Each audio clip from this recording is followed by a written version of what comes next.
sea, ¿con qué cara los ministros y con qué cara el Consejo Coordinador Empresarial están defendiendo al Poder Judicial? Si un ministro viola la Constitución y gana 4 veces más que lo que gana el presidente de la República, ¿a quiénes están defendiendo? A gente inmoral, deshonesta.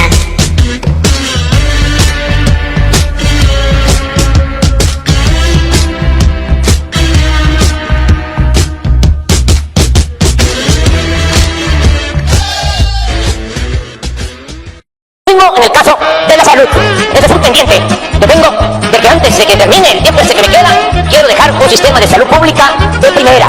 Dije, y se burlaron mis adversarios de que iba a ser un sistema de salud pública como el de Dinamarca. En los países nórdicos, en Dinamarca hay un buen sistema de salud y en Canadá también. Y se burlaban. Ahora les digo, desde Guantanamo les mando el recado de que no va a ser como el de Dinamarca ni como el de Canadá. Va a ser el mejor sistema de salud pública del mundo. Me canso. Centros de salud, hospitales, atención médica, con médicos generales, especialistas, estudios, intervenciones quirúrgicas y no van a faltar los medicamentos y todo gratuito, porque la salud no es un privilegio, es un derecho de nuestro pueblo. Además, no se preocupen, no hay nada que detener, se lo digo de manera sincera. Estoy contento, estoy tranquilo, porque ya termino mi ciclo, ya me voy a jubilar, pero el futuro, el porvenir, viene acompañado de una señora que se llama Justicia. No puedo yo decir más. Estoy contento por eso, porque voy a entregar la banda presidencial a alguien que piensa como pienso yo.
Porque es un compromiso que en septiembre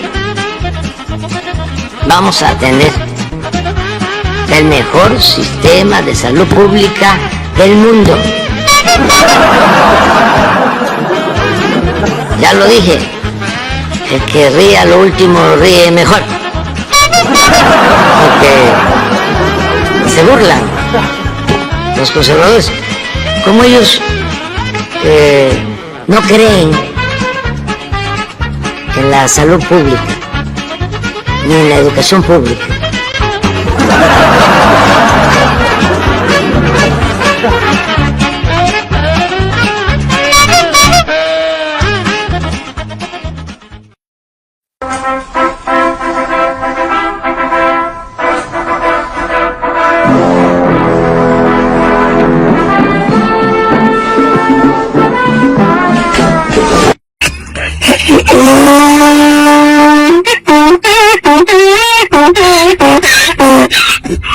Óyeme, mi prima, tú que estás en las Italias, ustedes los que están en Italia, los que están en España, los que están en Estados Unidos, están engañados. Ustedes están de espalda a la realidad, les están manipulando el cerebro.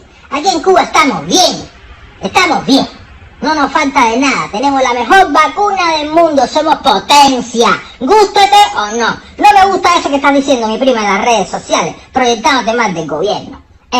Tú sabes que tú tienes ese cuerpo gracias a la revolución.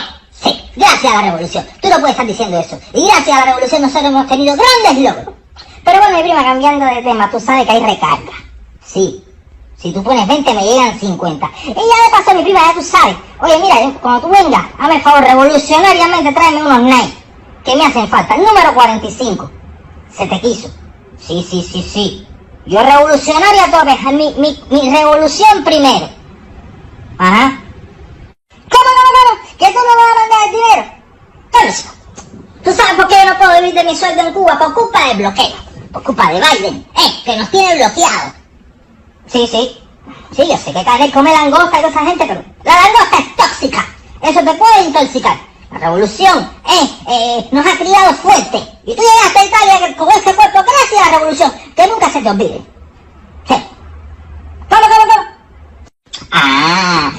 Menos mal que tú te acuerdas. ¿Tú te acuerdas?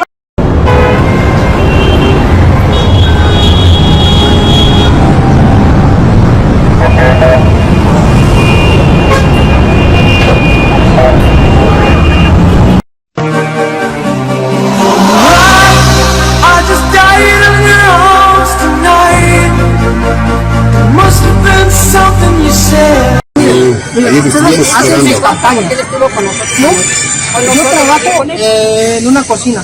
Yo les pagué a mis compañeros para que votaran por Morena. Les pagué para que votaran. ¿Y qué han hecho? El PRI que es más rata, el PRI que es más rata que ustedes, hacen la solución. Nos daba más solución. El pendejo Nos daba más solución. el Miguel Carvajal.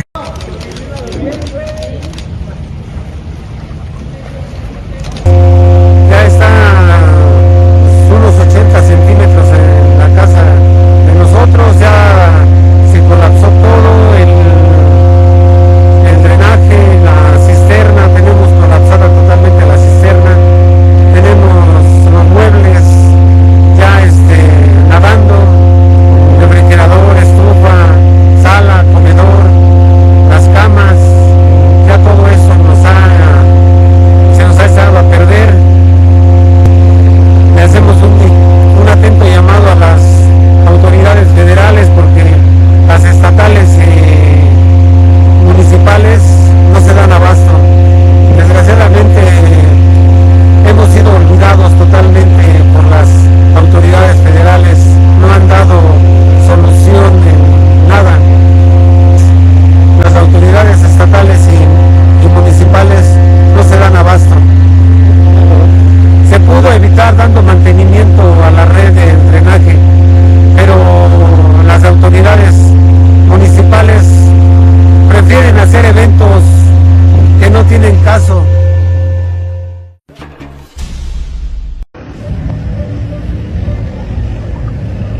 La calma ya se nos acabó, la paciencia ya se nos acabó y ya no saben ni qué decirnos.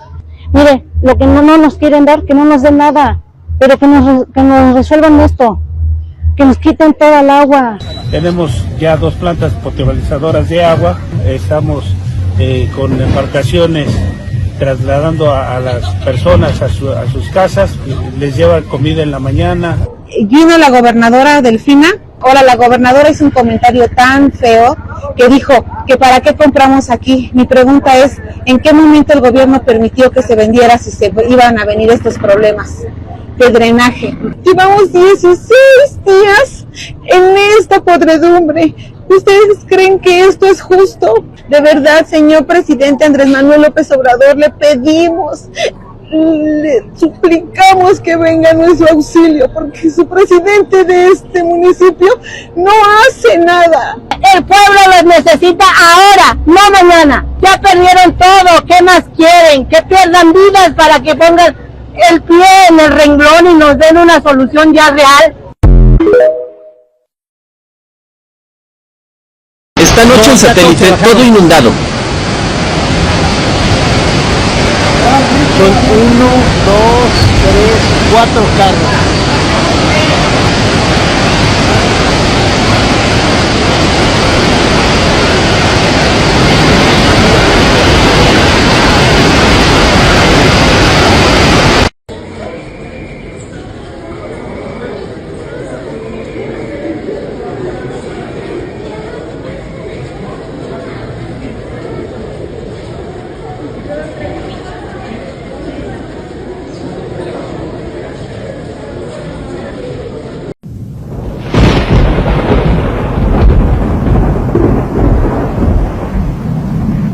mientras las inundaciones en Chalco.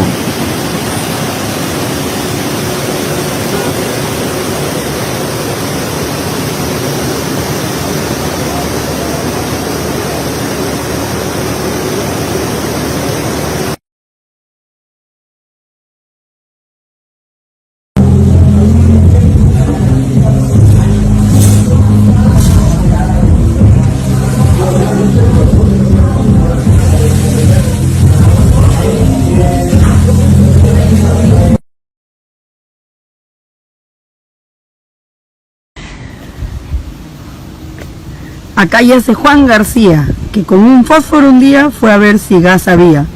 Y había.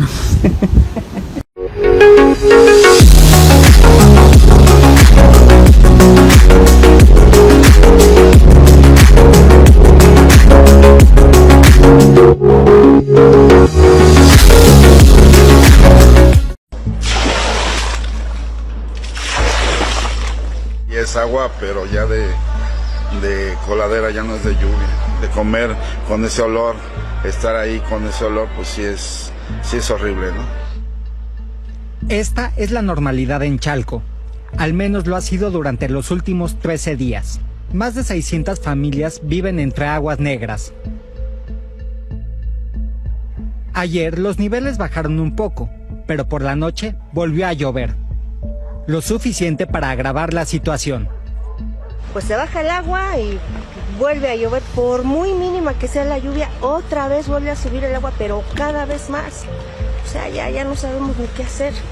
Lo de menos es irte, pero ¿a dónde te vas? El problema inició porque el colector que servía para evitar las inundaciones se tapó con basura que arrastró el agua. Una obra que además es insuficiente, al igual que el drenaje y los camiones para desasolvar las coladeras. Ya son 2 semanas que estamos así y esta situación ya es insoportable.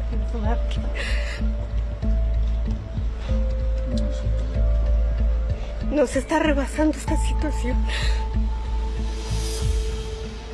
Esto ya es un cultivo de bacterias y se nos va a salir esto de las manos.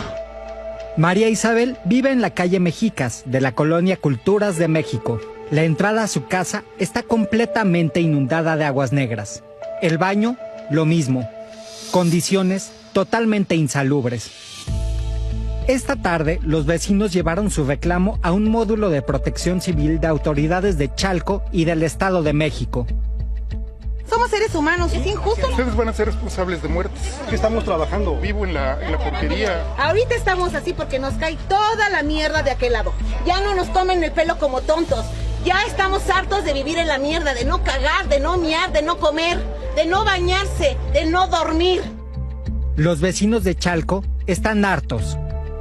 Exigen una solución definitiva después de 13 días de vivir en estas condiciones. Cuando vivan aquí 13 días sin cagar, sin comer, les vamos a creer que nos entienden.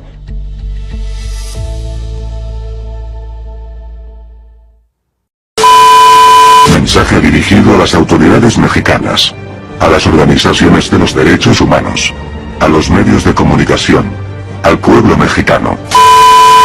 Por medio de esta nueva cuenta, estaremos desenmascarando a todos y cada uno de los políticos corruptos que formen parte de la Cuarta Transformación. Estén pendientes, somos anónimos, somos legión, nosotros no perdonamos, no nos olvidamos, esperamos.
Hay que repasar la historia en Venezuela para entender, comprender en dónde estamos hoy. En 1999, cuando Chávez llega al poder, los venezolanos decidieron votar por él para darle una oportunidad de cambiar el rumbo del país. El problema fue que desperdició esta oportunidad y llevó a Venezuela a una dictadura, a un régimen que tiene al pueblo venezolano hoy en la miseria, en el desempleo, un país en donde no hay acceso a medicamentos ni a los servicios básicos, no hay libertad. Prueba de esto son los más de 8 millones de venezolanos que se han visto en la necesidad de emigrar, de irse de Venezuela y han tratado de buscar mejores condiciones de vida. Los venezolanos hoy buscan libertad, buscan empleo, buscan acceso a servicios de salud, buscan seguridad y la posibilidad de vivir dignamente. Hoy México se enfrenta con el mismito problema. Morena está adoptando las mismas prácticas. En Venezuela decían que ser rico era malo, aquí también. Allá no había libertad de prensa. Aquí López Obrador publica la información de los periodistas, hasta sus números de teléfono para que sean atacados. Y no olvidemos los más de 40 periodistas asesinados en lo que va de este sexenio. En Venezuela eliminaron los órganos autónomos y los contrapesos. En México quieren hacer exactamente lo mismo. El próximo 28 de julio, Venezuela va a celebrar elecciones bajo el control de Maduro, quien persigue, limita y ataca a la oposición, además de controlar a las instituciones electorales. Para que vean lo que está en juego el próximo domingo en Venezuela y los próximos 6 años también aquí en nuestro México. Por eso, esta comparación.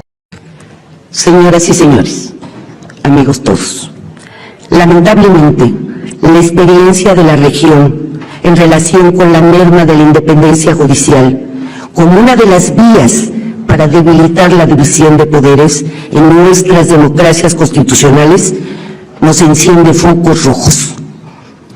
La historia se repite, y con ello, la idea de que los tribunales constitucionales se reduzcan a replicar la voluntad de los gobernantes bajo las reglas únicamente de las mayorías. Enfrentamos el riesgo de perder todo lo ganado por la humanidad desde la Segunda Guerra Mundial. La historia no miente. El discurso de odio, los argumentos sin razón, las constantes críticas, la adjetivización y descalificación del quehacer de los jueces y jueces nunca han sido buenos consejeros. De esta dimensión es el reto que enfrentamos las sociedades contemporáneas. En esta compleja posición celebro este congreso y en particular este panel. Regreso a mi país fortalecida, sintiéndome acompañada al constatar que todos y todas quienes estamos hoy nos une y nos ocupa la convicción de asegurar la permanencia de un modelo de democracia constitucional en nuestros países en toda la dimensión que esto conlleva.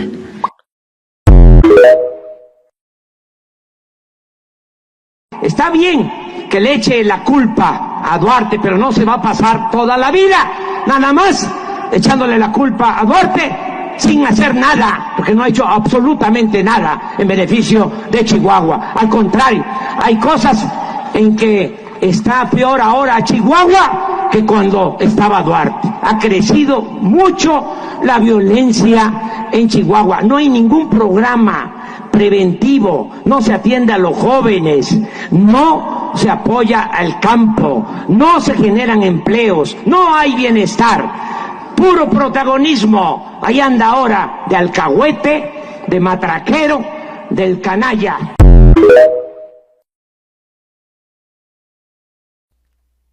%, del al padrón no votó por Claudia. Más sobre la anulación de la elección. Los ciudadanos nos pusimos a contar las mantas. Cientos de guerreros voluntarios. Mi respeto para todas esas personas que han estado trabajando incansablemente fines de semana en sus ratos libres dejando lejos a sus familias, dejando de disfrutar momentos agradables para estar contando las actas y mostrarnos a todos los ciudadanos la verdad que fue lo que pasó ese fatídico 2 de junio. Y la verdad sale a la luz, nos mintieron, el resultado es casi totalmente lo opuesto. La oposición se queda con 73% de los votos totales. ¿Cuál sobrerepresentación? La oposición tiene una mayoría en Congreso y diputaciones. Esto aún no acaba. Claudia no será presidenta. Repito, Claudia no será presidenta. Únete a los guerreros de Camino Florido y detén la instauración de una dictadura. Yo soy Ayo de Camino Florido. Tiwi Tiwi. En estas imágenes. Esto es Cuba antes de la revolución comunista del año 1959. Publicidad, turistas, hoteles de lujo, gente en las playas, alegría, dinero, bienestar, coches, edificios nuevos, en buen estado, gente comprando, bien vestida, autobuses, comida, restaurantes, libertad. Esta es la Cuba bajo el régimen comunista. No es que haya caído un meteorito, ni un misil, no es que hayan estado en guerra, no ha habido un cataclismo nuclear, ha habido algo mucho peor, comunismo. Eso es la Cuba de hoy, gente viviendo en algo que no se puede calificar como viviendas, en zulos, sin agua, sin luz, sin televisión, sin sanidad, sin dinero, sin comida. Esta es la realidad del socialismo, y si votamos socialismo, tendremos pobreza. Socialismo es pobreza. La estela del caso del Mayo Zambada sigue y va a seguir un buen tiempo. Este fin de semana en Sinaloa fueron encontrados muertos y con huellas de tortura los hermanos Leobardo y Martín García Corrales. El gobierno de Estados Unidos ofreció una recompensa de $4 millones por cada uno de ellos. Están acusados de tráfico de fentanilo. La familia Corrales tiene nexos no solo con el Mayo Zambada, sino con un partido político local que es el Partido Sinaloense. ¿Sabe quién fundó el Partido Sinaloense? Héctor Melesio Cuen, el principal rival del gobernador Rubén Rocha, asesinado el mismo día que se llevaron al Mayo, de hecho se iba a reunir con él. A Leobardo y a Martín García Corrales los encontraron en un paraje del municipio de Elota, donde su hermana, Sonia Estela García Corrales, es dirigente del Partido Sinaloense. ¿Sabe quién es el presidente del partido? Otro de sus familiares, Víctor Antonio Corrales Burgueño.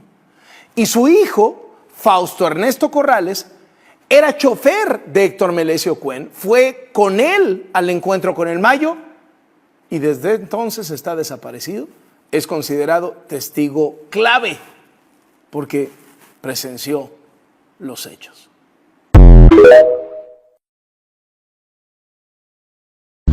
No existe en el mundo una sola persona a la que le guste más la plata en efectivo que a un hombre de la izquierda. La fuerza pública está siendo utilizada para desplazar a los trabajadores del Poder Judicial de la Federación en un hecho inédito. El gobierno de la Ciudad de México utiliza la fuerza pública en contra de trabajadores del Poder Judicial de la Federación, mientras los delincuentes y los invasores de parcelas en suelo de conservación siguen impunes, pero aquí sí se utiliza la fuerza pública.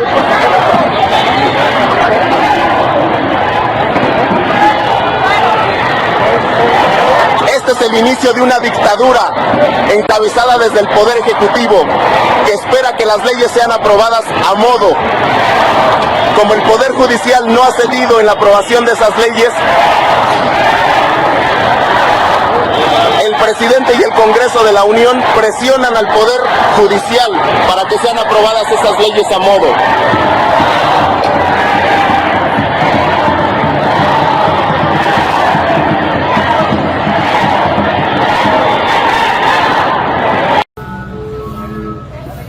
Alberto Pedrosa, estoy aquí en el Zócalo de la Ciudad de México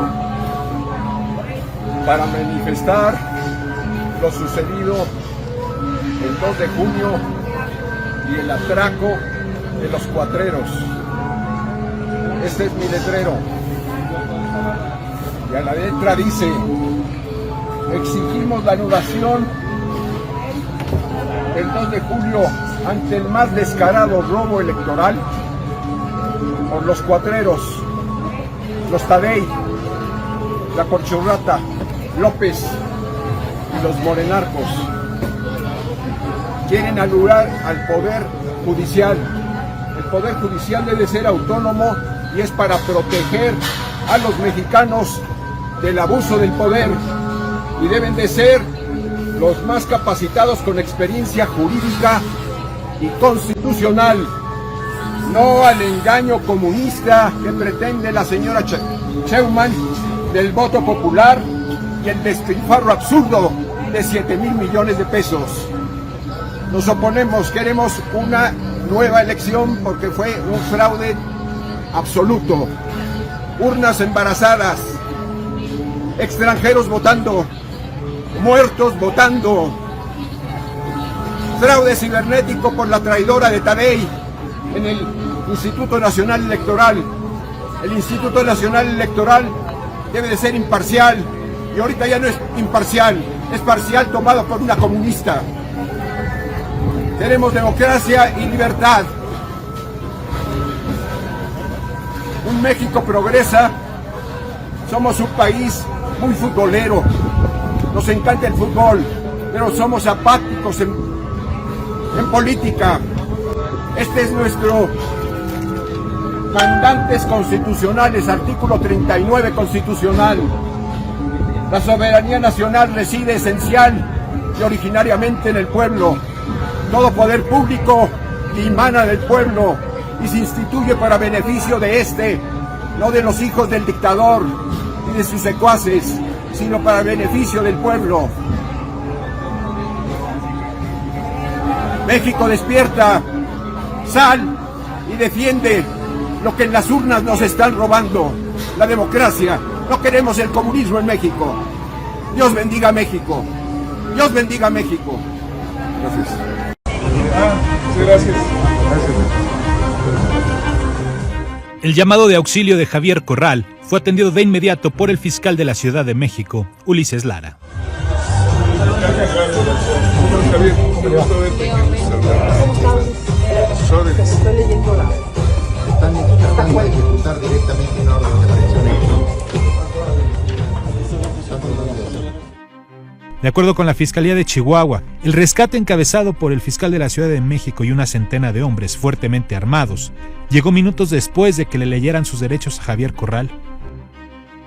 Y en un hecho atípico y sin precedentes, el encargado del despacho de la Fiscalía General de Justicia de la Ciudad de México, acompañado de cerca de más de 100 elementos armados de dicha dependencia, arribaron al lugar y públicamente el encargado del despacho decidió sin fundar ni motivar su informal y espontánea decisión de revocar verbalmente lo que los órganos facultados de su propia fiscalía habían autorizado previamente y de manera formal. Sí, pero decidimos no colaborar, una cosa recibirlo y otra cosa que ustedes hayan ingresado así sin actuar. Nos percatamos que él traía escoltas que seguramente eran del anterior Estado Mayor Presidencial. Eran 6 elementos, los cuales se acercaron al hoy imputado. Al momento de darle el teléfono para que él hiciera las llamadas, pues él, quién sabe a quién llamó. Desconocemos a quién llamó. Lo que sí es que, pues sí, no tardaron 15 minutos en estar verdaderamente supersitiada el restaurante Yin Yang de la colonia Roma.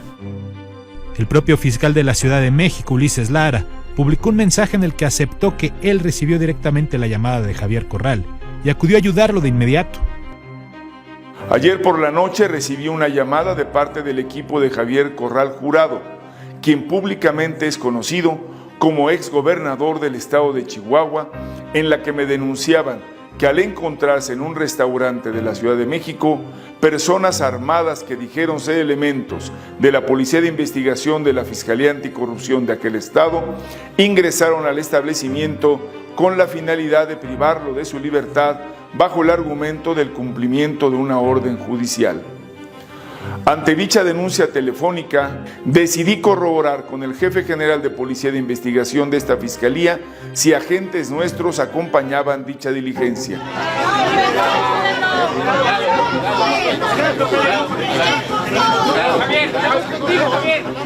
Pero el fiscal de la ciudad negó que se tratara de un rescate. Aclaramos que bajo ninguna circunstancia se trató de un rescate como equivocada y dolosamente se ha señalado.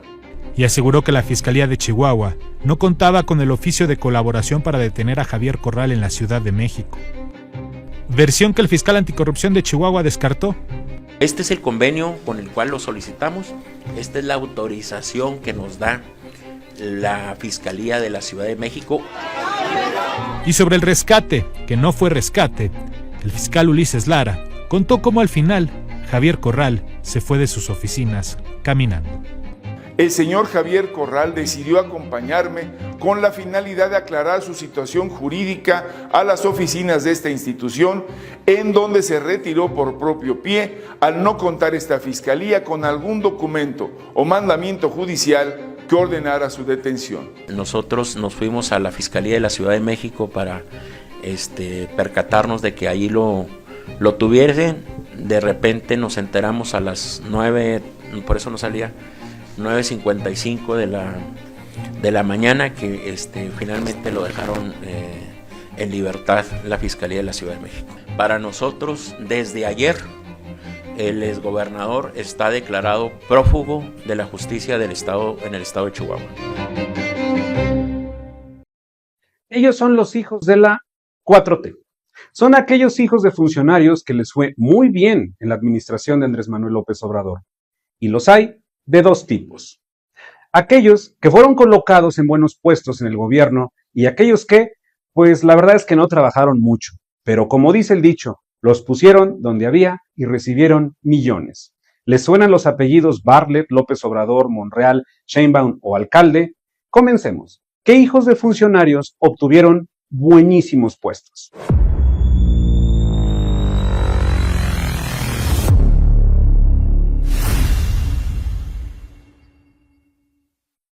Comencemos por el hijo de Miguel Torruco Márquez, a quien le dieron la Comisión Nacional de Boxeo, la CONABOX. La creación de la CONABOX fue anunciada en marzo del 2019. El presidente López Obrador encomendó la comisión a Miguel Torruco Garza, hijo del secretario de Turismo, quien en ese momento tenía una limitada experiencia en cargos públicos. Sin embargo, con menos de 2 años de operación y después de la pandemia de COVID-19, los planes se dejaron de lado desde 2021. Meses antes de que Miguel Torruco Garza fuera nombrado diputado federal plurinominal por Morena. Buscó la alcaldía delegación Miguel Hidalgo y perdió. Eso sí, omitió declarar que es accionista de 2 empresas y que uno de sus socios no reconocidos es consentido en los gobiernos de Morena. Vamos ahora con el hijo de Alejandro Encinas, quien se desempeñó como subsecretario de Derechos Humanos, Población y Migración. Su hijo, Alejandro Encinas Nájera, se le dio el puesto de subsecretario de Economía. En octubre del 2022, la entonces secretaria de Economía, Raquel Buenrostro, eligió a Alejandro Encinas Nájera, hijo de Alejandro Encinas, aliado cercano al presidente López Obrador, para que se hiciera cargo de las conversaciones críticas sobre las disputas comerciales del país con Estados Unidos y Canadá. Él cuenta con un currículum en breve y sin trayectoria en temas económicos, energéticos e industriales. Su designación ocurrió a la par de las consultas del TEMEC, mientras organismos empresariales mostraban preocupación por los abruptos cambios. En su momento, la Confederación Patronal de la República Mexicana, Coparmex, expresó su preocupación por ese movimiento. Vamos ahora con Adán Augusto López Hernández, exsecretario de Gobernación, corcholata de López Obrador y virtual coordinador de Morena en el Senado. Durante un año, la Cámara de Diputados tuvo a su hijo en la nómina. Durante el último trimestre del 2022 y todo el 2023, uno de los hijos de Adán Augusto López Hernández recibió recursos de la Cámara de Diputados, pese a no haber terminado sus estudios de licenciatura. Para octubre del 2022, Augusto Andrés firmó un contrato de prestación de servicios profesionales con vigencia hasta el 31 de diciembre del 2022 para trabajar como parte del grupo parlamentario de Morena. López Estrada recibió un sueldo de 35,000 pesos brutos mensuales, cifra que se ajustaba a 28,792 pesos tras las deducciones fiscales. Al momento en que López Estrada fue contratado, aún no había concluido su carrera de Derecho, la cual cursaba en la Universidad Panamericana. Nadie pudo especificar sus actividades. Y vamos ahora con la ministra del Pueblo, Lenia Batres, quien también le consiguió un puestito a su hijo. Según la revista Etcétera, Emiliano Batres Guadarrama, hijo de la ministra Elenia Batres Guadarrama, cobra 29,753 pesos mensuales brutos como jefe de Departamento de Servicios Generales del Instituto Nacional de Ecología y Cambio Climático, sin haber terminado su licenciatura. En su declaración patrimonial realizada en 2023, admite que aún no termina la licenciatura en Derecho, que estudia en la Universidad Humanitas. El sobrino de Martí Batres duplicó rápidamente su sueldo, inició en 2023 con 12,541 pesos y en el último reporte del instituto ya gana 29,753 pesos mensuales. Su padre es Ulises Lara López, el anterior vocero y actual encargado de la Fiscalía General de Justicia de la Ciudad de México, el que se tituló en 24 horas. Y vamos ahora con las hijas de Berta Elena Luján Uranga. Ella ocupa un cargo como director general A del Centro de Estancia Transitoria para Niños en la Fiscalía de Justicia de la Ciudad de México. Percibe un sueldo mensual bruto de 82,000 pesos. Su alta en el cargo fue en 2023. Ella fue titular de la Contraloría del Distrito Federal durante la administración de Andrés Manuel López Obrador del 2000 al 2006 y fungió como presidenta del Consejo Nacional de Morena entre 2015 y 2022. En 2021, Morena la contrató por 291,000 pesos. Ella es la mamá. Sus hijas son María Luisa y Berta. Berta María Alcalde Luján ocupó un puesto como secretaria ejecutiva adjunta del Sistema Nacional de Seguridad Pública y percibió un sueldo bruto mensual de 139,663 pesos. López Obrador la trató de imponer como presidenta consejera del INE, luego como ministra de la Corte. Actualmente es la directora del ISSSTE, con 100,000 pesos al mes. Luisa María Alcalde salió en un spot de Morena cantando, participó en la Expofraude del 2012, fue legisladora, secretaria del Trabajo y es la actual secretaria de Gobernación. Es la favorita para dirigir Morena a nivel nacional. Hubo un escándalo de ambas hermanas. En febrero del 2024 se dio a conocer una investigación que mostraba que las hermanas Luisa María y Berta María Alcalde habitan sin la autorización correspondiente un edificio de su propiedad en la colonia Roma Sur de la Ciudad de México. Sigamos con Ernestina Godoy, futura titular de la Consejería Jurídica cuando fue Procuradora General de Justicia en la Ciudad de México. Fue señalada por presuntamente tener en su equipo a Viviana Morales, quien sería pareja sentimental de su hija Mariana Gómez, con un sueldo de 196,000 pesos mensuales. La entonces jefa de gobierno, Claudia Sheinbaum, dijo que no había problema, porque había sido contratada por honorarios el 1 de enero. Y es que Claudia no es la mejor para hablar de familiares en el gobierno. Sus hijos también tuvieron un relativo beneficio. Rodrigo Imaz, hijo de su exesposo Carlos Imaz, inauguró una intervención en el jardín escultórico y en el edificio principal del Museo de Arte Moderno. Con el nombre Tiro Libre, la exhibición consta de 100 balones desinflados y reconvertidos en macetas, que buscan dialogar con las 82 esculturas de artistas como, escuche, Juan Soriano, Matías Geritz, Ángela Gurría, Vicente Rojo, Manuel Felgueres. Fue criticado por estar ahí y no ser un artista consagrado. Mariana Imaz Sheinbaum fue consentida del Consejo Nacional de Ciencias y Tecnología, hoy Consejo Nacional de Humanidades, Ciencia y Tecnología. Mariana recibió 1,012,000 pesos en 2019 y en 2020 por parte del CONACYT, por concepto de subsidio para capacitación y becas. Este dinero fue otorgado por la administración de María Álvarez Bulla. ¿Buenos puestos? Pues es mejor hacer negocios por fuera. Y es donde surgen los apellidos Durazo, Monreal, Bartlett y López Obrador. Vamos con los hijos de Alfonso Durazo, gobernador de Sonora, exsecretario de Seguridad y quien trabajó como secretario particular de Vicente Fox. Sí, ese del odiado PRIAN. Los hijos de Alfonso Durazo, entonces candidato de Morena al gobierno de Sonora, crearon empresas de bienes raíces y transportes en Arizona desde 2019. Las compañías que incluyen Duma LLC y Alpha Dynamic Transportation LLC están bajo sospecha debido a inconsistencias en la declaración patrimonial de Durazo, quien omitió la compra de varias propiedades valiosas. Vamos con los Monreal. En 2022, Katy Monreal, hija de Ricardo Monreal, fue detectada una sociedad de ella con una empresa gasolinera que recibió contratos en los últimos 3 años por 3.2 millones de pesos en la delegación de la Secretaría del Bienestar en Zacatecas, cuya titular era su tía, Verónica del Carmen Díaz Robles. Recibió 33 millones de pesos del IMSS y de la Secretaría de Comunicaciones y Transportes. Los Bartlett. León Manuel Bartlett Álvarez, hijo de Manuel Bartlett, ha recibido contratos millonarios del gobierno de la Cuarta Transformación. hasta ahora ha acumulado contratos por 424 millones de pesos, principalmente a través de su empresa Cyber Robotic Solutions. Estos contratos han generado controversia debido a posibles conflictos de interés, considerando la posición que su papá tiene como director de la Comisión Federal de Electricidad. Además, la familia de Manuel Bartlett adquirió terrenos en zonas turísticas del Caribe mexicano a precios muy bajos.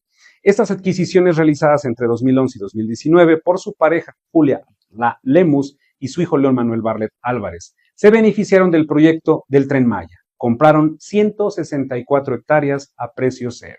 Y la cereza en este pastel que se reparte entre padres e hijos. José Ramón, Andy y Bobby López Obrador. José Ramón y sus casas grises. El hijo mayor del presidente vivió en 2 residencias de lujo en Houston, Texas. Primero, habitó una mansión valuada en $1 millón, propiedad de un ejecutivo de una empresa petrolera con contratos en Pemex. Luego, se mudó a otra casa en Cypress, también de alto valor. Otra casa gris. Residió en una nueva, en Coyoacán, Ciudad de México. La propiedad pertenece a Guillermina Álvarez, asistente de la directora de La Jornada, un periódico cercano al gobierno. La familia López se mudó ahí después de vivir en la residencia de lujo en Houston. Andy y sus negocios. Una red de amigos de Andy López Beltrán fue beneficiada con contratos millonarios en proyectos clave del gobierno, como la refinería de Dos Bocas y el malecón de Villahermosa.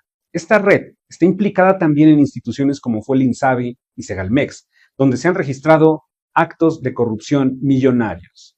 Ejemplo, 2 días antes de que López Obrador pusiera la primera piedra de la refinería Dos Bocas, un amigo de Andy adquirió 18 hectáreas en un terreno contiguo a un precio de apenas 6 pesos el metro, pese a que el valor comercial ronda en los 1,200. El comprador del predio es Amílcar Olan, el mismo que recibió más de 490 millones de pesos del INSABI. El terreno es el centro de almacenamiento de uno de los mayores contratistas de Dos Bocas y la persona que le vendió a precio de ganga expandió sus negocios como subcontratista en la misma refinería. Vamos con Gonzalo, Bobby López Beltrán. También está implicado en una red de negocios millonarios relacionados con la construcción del Tren Maya. A través de su control sobre la supervisión de la obra y el suministro de materiales como el balastro, la piedra que va para las vías habría obtenido ganancias significativas. La investigación se basó en audios de un amigo cercano, también el mismo Amílcar, que detallan cómo Gonzalo actuaba como intermediario y se beneficiaba del transporte y la venta del material. Los hijos de López Obrador están también involucrados en un lucrativo negocio de medicinas, controlan procesos de compra en el sistema público de salud. Amigos cercanos a ellos han conseguido contratos millonarios en el IMSS. Y en este momento surgirán las inevitables comparaciones con los gobiernos pasados. Es correcto. Meter a los familiares siempre ha sido una práctica común en las administraciones. Hacer negocios con el dinero de los mexicanos también. Entonces nos damos cuenta de que son iguales, unos más iguales que otros, o peores que otros.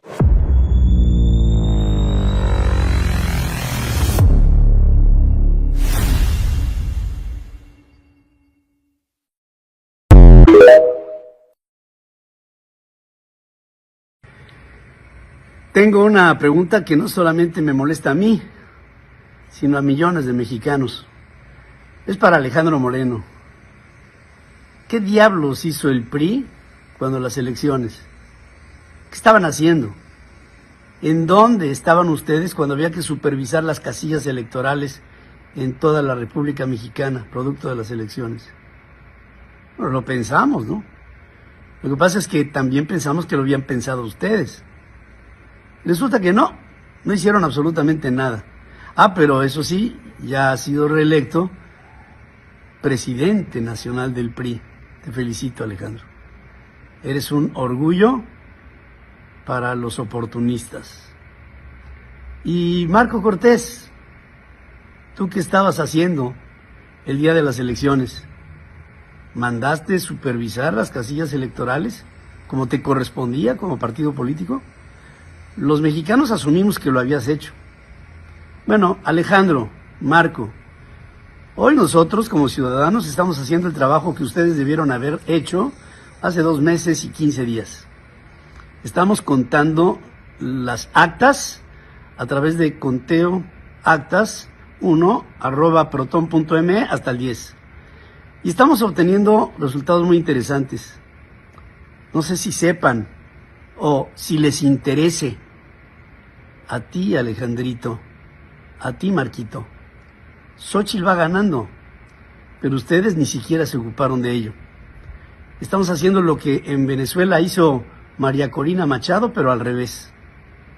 Ahora, pasado el tiempo, los ciudadanos nos tuvimos que organizar y estamos haciendo el conteo manual, auditable, para que en unos cuantos días lo presentemos ante las autoridades, como motivo por el cual las elecciones tendrán que ser anuladas. Porque ¿sabes qué? Alejandrito, Marquito, ganó Xóchitl, aunque a ustedes les valga madres. Y a nosotros no es que nos valga o no, es que lo que nos importa, y por eso estamos haciendo el trabajo, es por encontrar lo que a ustedes no les enseñaron desde que nacieron. Estamos tratando de buscar la verdad. Y ustedes solamente tratan de buscar su beneficio. Con una oposición de partidos políticos como la que tenemos con ustedes, me da horror pensar qué vamos a hacer en las siguientes elecciones o cómo vamos a cerrar el capítulo de estas, luego de este enorme fraude en la que pareciera que tú, Alito, y tú, Marquito, en lugar de ser afiliados a México, son socios, así resultó, de López Obrador. Qué triste es saber del genoma de algunos cuando, de alguna suerte, ya los habíamos adivinado.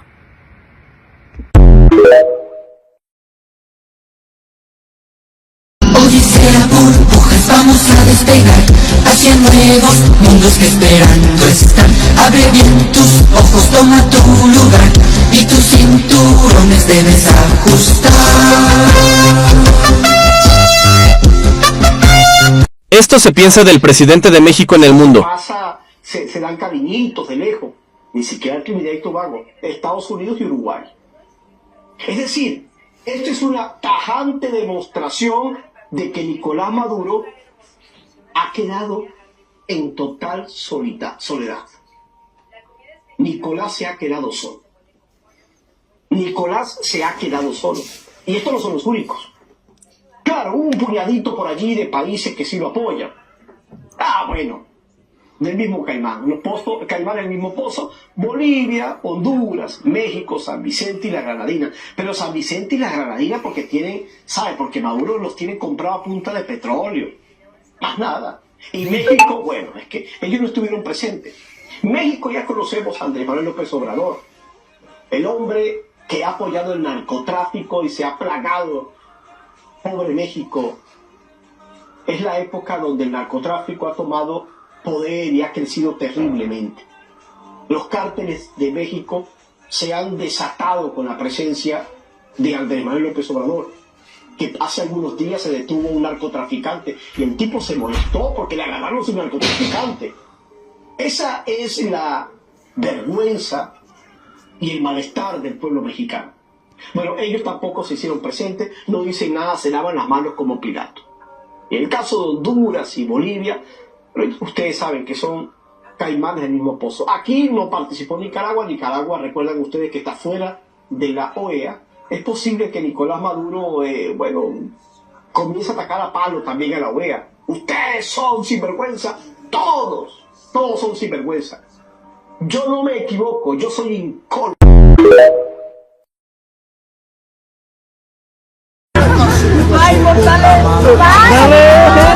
Hijo de funcionario se pasea borracho en patrulla de la Guardia Civil de Michoacán. Familias de Chiapas huyen a Guatemala por la violencia.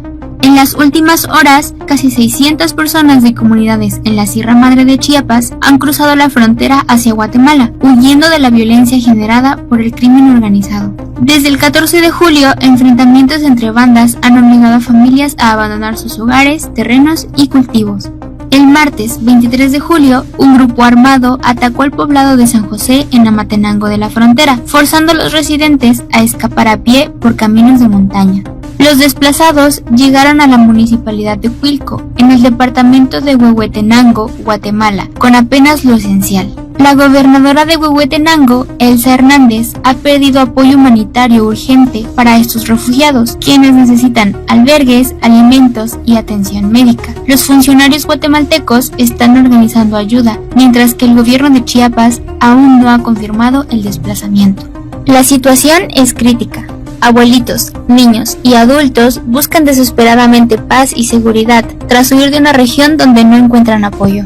¿Pero tú qué opinas? Pero quiero recalcar que la seguridad está controlada, es decir, para la población guatemalteca está la seguridad, pero para la población mexicana no se han pronunciado las autoridades, lamentablemente, para proteger a su ciudadano.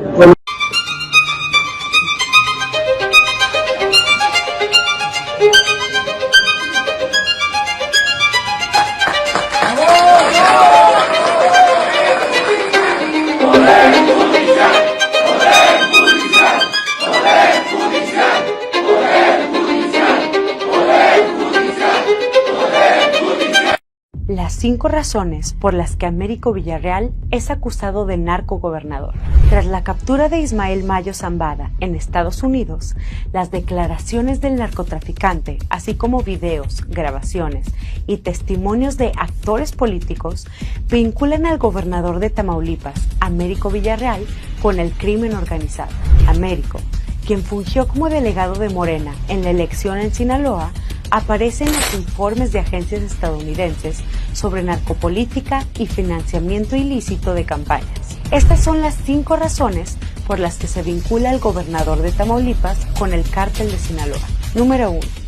En un video grabado de forma encubierta en un restaurante de Houston, Texas, Jocelyn Hernández, fundadora de Morena y ex subdelegada de programas sociales en Sinaloa, confesó que cuando Américo fue delegado en la elección en Sinaloa, este recibió maletas con dinero en efectivo para la campaña del ahora gobernador Rubén Rocha Moya. Llegaban con maletas llenas de dinero a la calle, a las casas, y se las entregó literal a Rocha. Y Rocha, muy digno, porque me parece que Rocha es mucho más digno que él todavía, le dijo, perdón, pero usó una palabra, una grosería, no seas cabrón, ¿cómo me traes esto así? Él fue el que logró saber que me dijo, este dinero lo traen de allá, solo sé que es Isidro. Fausto Isidro Mesa Flores, el Chapo Isidro, es identificado por el Departamento de Estado de Estados Unidos como uno de los líderes del cártel de Sinaloa. Mesa Flores es uno de los delincuentes más buscados por el FBI y por quien se ofrece una recompensa de $5 millones. Número 2. Jocelyn Hernández también declaró que antes de recibir dinero del cártel de Sinaloa, el ahora gobernador de Tamaulipas fue financiado por el rey del Huachicol, Sergio Carmona, asesinado en San Pedro Garza García. Carmona lo financiaba. Yo creo que ya después de la elección de Sinaloa, ya lo financiaban los de Sinaloa. ¿Por qué te parece? Porque quedaron en muy buena amistad. La República está siendo atacada, como en una guerra. Quien debiera defender a los ciudadanos, que es el Estado, actúa en su contra. Se llama orquestación y es una estrategia de Goebbels. La orquestación quiere decir que se ataca a la sociedad por todos los flancos, diezmando a la población y a las instituciones. Pero como este ataque se ejerce desde el Estado mismo, acaba siendo una autodestrucción del Estado. El Estado se destruye a sí mismo para en su lugar imponer el régimen de una sola persona. El Poder Judicial es como la última tropa con vida del ejército. Todas las demás tropas ya fueron aniquiladas. Por eso, esta semana y la pasada ha recibido una ametralladora de ataques infundados y hasta una consulta patito para meterle el pie. El Poder Legislativo, lejos de resistir como una poderosa tropa, ya recibe los dictados del jefe como si fuera un secretario del siglo pasado. El INE también fue sometido porque no fue capaz de aplicar sus propias leyes en el proceso electoral. La oposición con una bandera blanca corrió a aceptar la derrota desigual después del primer cañonazo. La sociedad es diezmada por el crimen organizado, quien también lleva a cabo una guerra contra la ciudadanía. El resto de las instituciones también están siendo atacadas. Los medios de comunicación se alinean para ocultar la realidad y la mañanera, el más importante de ellos, es el tambor que sin parar marca el ritmo y la cadencia de la orquestación. Como un pueblo sitiado en un valle, se nos dispara desde las montañas y al Poder Judicial se le fusila. Dicho esto, ¿qué podemos hacer? El Poder Judicial es la última tropa con vida, la única que tiene las armas para acabar con esta guerra. Estas armas se llaman leyes y son el recurso más civilizado para que las sociedades convivan con respeto, trabajo, verdad y libertad. La marea rosa, la ciudadanía informada y pacífica, con el recurso de la voluntad, la fe, el orden y el apego a las leyes, debe impedirlo, o de lo contrario cederemos el país en manos de la dictadura. Soy Eduardo Novoa, suscríbete, comparte y dale like.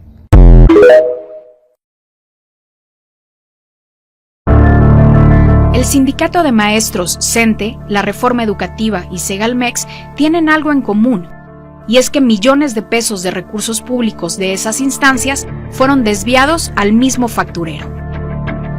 Desvíos millonarios en CENTE, con Peña Nieto, y en Segalmex, con AMLO, utilizaron al mismo facturero. Documentos revisados por Mexicanos contra la Corrupción y la Impunidad revelan que entre 2014 y 2016, el CENTE pagó más de 34.5 millones de pesos a 5 empresas que el SAT enlistó como factureras, entre ellas Juan México City, que ha tenido como apoderado a Florencio Reséndiz Hernández, quien en el actual sexenio de López Obrador estuvo involucrado en el fraude de Segalmex. En 2016, el CENTE recibió recursos públicos del gobierno de Enrique Peña Nieto como parte de un programa de apoyo a la reforma educativa, y al menos 6 millones de pesos fueron transferidos por el sindicato magisterial a Juan México, en 2 pagos realizados en agosto y noviembre de aquel año, según consta en documentos oficiales del SAT. Juan México fue constituida en noviembre de 2010 por 2 personas de origen alemán que declararon tener su domicilio fiscal en la colonia Hidalgo del municipio Nicolás Romero en el Estado de México. De acuerdo con actas públicas revisadas por MCCI, el 22 de julio de 2013 se nombró como apoderado de Cuón a Florencio Reséndiz Hernández, un presunto facturero involucrado en una red de 6 empresas fantasma que recibieron 800 millones de pesos en el fraude cometido en seguridad alimentaria mexicana, que el propio presidente ha calificado como la mancha de su gobierno. Una de las cosas que más lamento fue el fraude en Segalmex.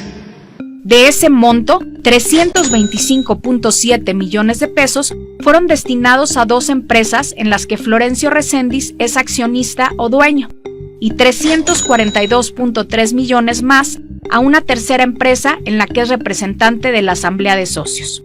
Otras 3 compañías vinculadas que comparten correos, teléfonos y domicilios recibieron de Segalmex alrededor de 130 millones de pesos. Mexicanos contra la Corrupción visitó el domicilio declarado por los fundadores de Cuón. En el sitio hay una tienda de abarrotes en el que atendió una persona quien dijo no conocer a ninguno de los fundadores y aseguró que su establecimiento tiene más de 20 años en esa dirección, por lo que no es posible que ahí se haya asentado la empresa mencionada. Además de Cuón, hay otras 4 empresas fantasma que recibieron recursos del programa de apoyo a la reforma educativa, que en conjunto desviaron más de 34 millones de pesos. Conoce la investigación completa en contralacorrupción.mx.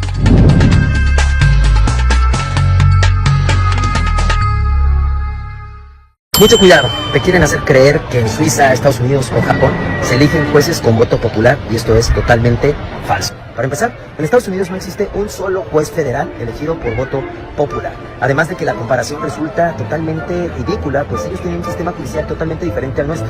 Ellos utilizan el common law. En Suiza, los jueces federales son elegidos y ratificados por el Parlamento. Y lo de Japón es ridículo. No se eligen por voto popular, los postula el gobierno. Y después de 10 años de estar en sus cargos, sí salen a un referéndum popular para continuar en el mismo. Pero no es lo mismo elegir que ratificar. Y el único caso comparable es Bolivia, en donde Evo Morales impulsó una reforma a través de su partido para que se votaran todos los cargos judiciales. El resultado, quedaron en los cargos puras personas afines al partido de Evo Morales, y casi 13 años después la percepción de corrupción dentro del Poder Judicial es de más del 85%. Como daño colateral, la inversión extranjera directa de Bolivia pasó a 0% en menos de 5 años al no haber garantías ni precisamente seguridad jurídica. ¿Qué es una democracia, no? Y cómo se destruyen las democracias y por tanto cómo hay que defenderlas. Mucha gente dice, si hay elecciones, pues entonces no es una dictadura, ¿no? Pues eso no es verdad. Votar es una condición necesaria e imprescindible, pero insuficiente de una democracia. Hay gobiernos que ganan democráticamente en las urnas y luego destruyen las democracias desde el interior. Son lo que yo llamo hace tiempo los burros de Troya de la democracia. Por eso de no ennoblecerlos con lo del caballo, pero en fin. Que se disfrazan de demócratas para destruir, erosionar, socavar la democracia desde el interior. ¿Y cómo detectamos a un burro de Troya de la democracia? Pues en general, como no pueden gobernar por adhesión, intentan gobernar por odio, es decir, generando suficiente odio en la sociedad de una mitad contra la otra. Levantan muros entre los ciudadanos. Su fin es el poder absoluto, el medio la polarización. En segundo lugar, atacan a los contrapoderes, a los jueces, a la oposición, a la prensa libre. Es decir, en una fake democracia de este tipo, hay contrapoderes en fachada, pero son de cartón piedra, son falsos. En tercer lugar, colonizan una a una todas las instituciones, una después de otra. Tienen dos objetivos favoritos en general, la Fiscalía General del Estado y los tribunales constitucionales. Esos son siempre ahí, ¿no? Y en cuarto lugar, lo que suele... Las personas condenadas por corrupción en segunda instancia no podrán presentarse como candidatos en elecciones nacionales.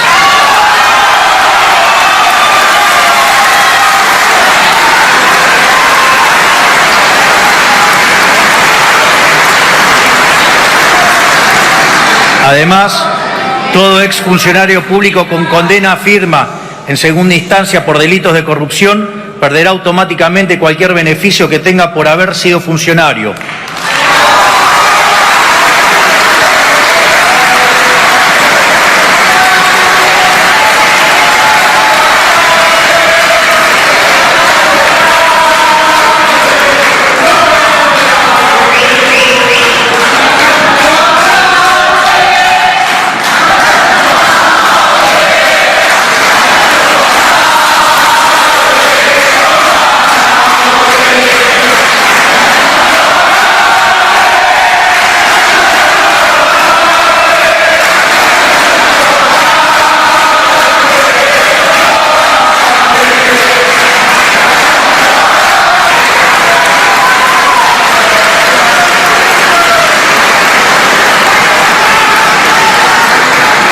Eliminaremos las jubilaciones de privilegios para presidente y vicepresidente.